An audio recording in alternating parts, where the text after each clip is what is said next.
going to play a piece. This is my Father's world. And this is exciting for us to play in a place like this where we see so much of the world around us.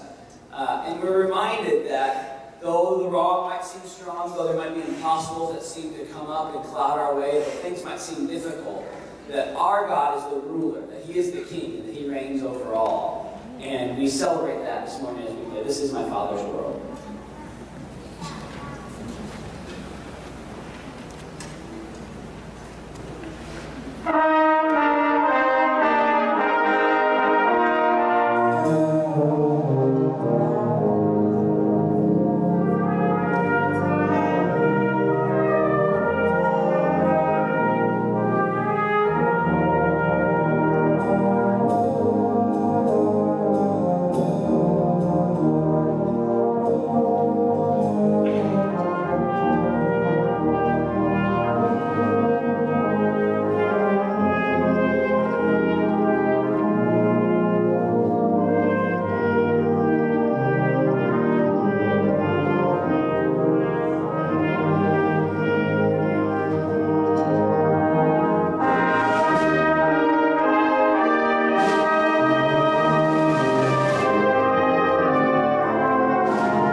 Good morning.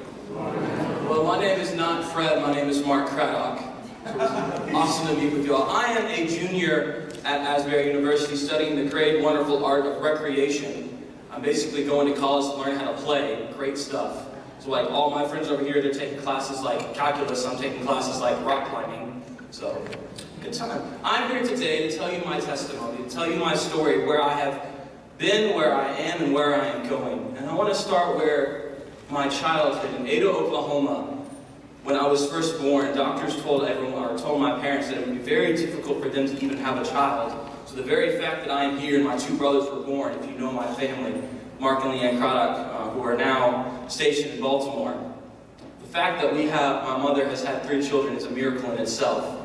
And we continue down my road when I become 5, and the doctors told my parents that I had a very major speech impediment. I would barely be able to communicate, very difficult to learn how to talk without sounding like a hot mess. So the very fact that I'm able to come before you and stand, when the doctor said it would be impossible, is a miracle in itself. Then we continue down the road at the age of 7 when I'm in 2nd grade, and the doctor said that I was diagnosed with dyslexia and ADHD. They told me that it would be very hard for me to learn, very hard for me to understand, and it would be a miracle for even me to get past high school. And the very fact that I'm now playing music in the Asbury University, studying even in higher education, is a miracle in itself. Where I'm going is fun, so I love studying recreation because I get to use fun and play and games to teach the gospel of Jesus Christ. Where I can use stuff just like a simple tennis ball or a simple game of tag to preach Jesus and be able to use fun and smiles and laughter. It's a beautiful thing and a very great honor for me. I also get to use music and singing to preach the gospel in ways that touches our soul in very different ways, and only ways that music and laughter and fun and chords can do. So my favorite story, as many of you may know, for them that know me, I'm a big superhero guy.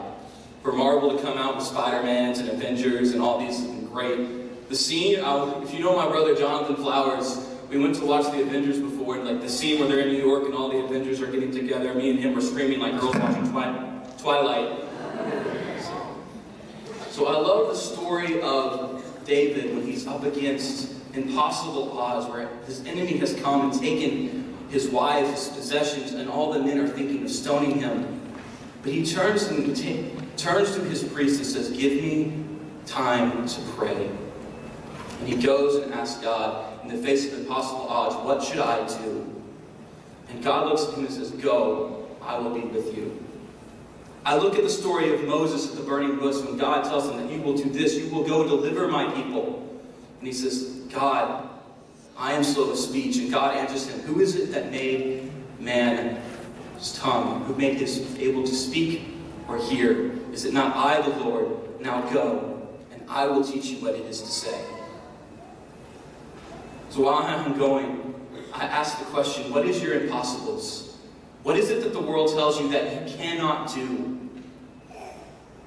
I look at my own story and I see that the world told me that I could not do this, and now I'm using games and fun to teach the gospel of Jesus.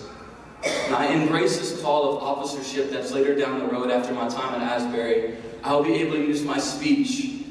I'll be able to use my words, my tongue, my reading, the things the world told me that were impossible for me to do. God has equipped me to do the impossible of preaching His gospel. He made the thing possible to preach His gospel. So I ask you, what are your impossibles? What are the battles that you are facing with overwhelming odds? What is it that the world tells you that you cannot do, but God calls you to do? So I challenge you with this question, or challenge you with this statement. Do not tell God how big your impossibles are. Instead, tell your impossibles how big your God is. Thank you.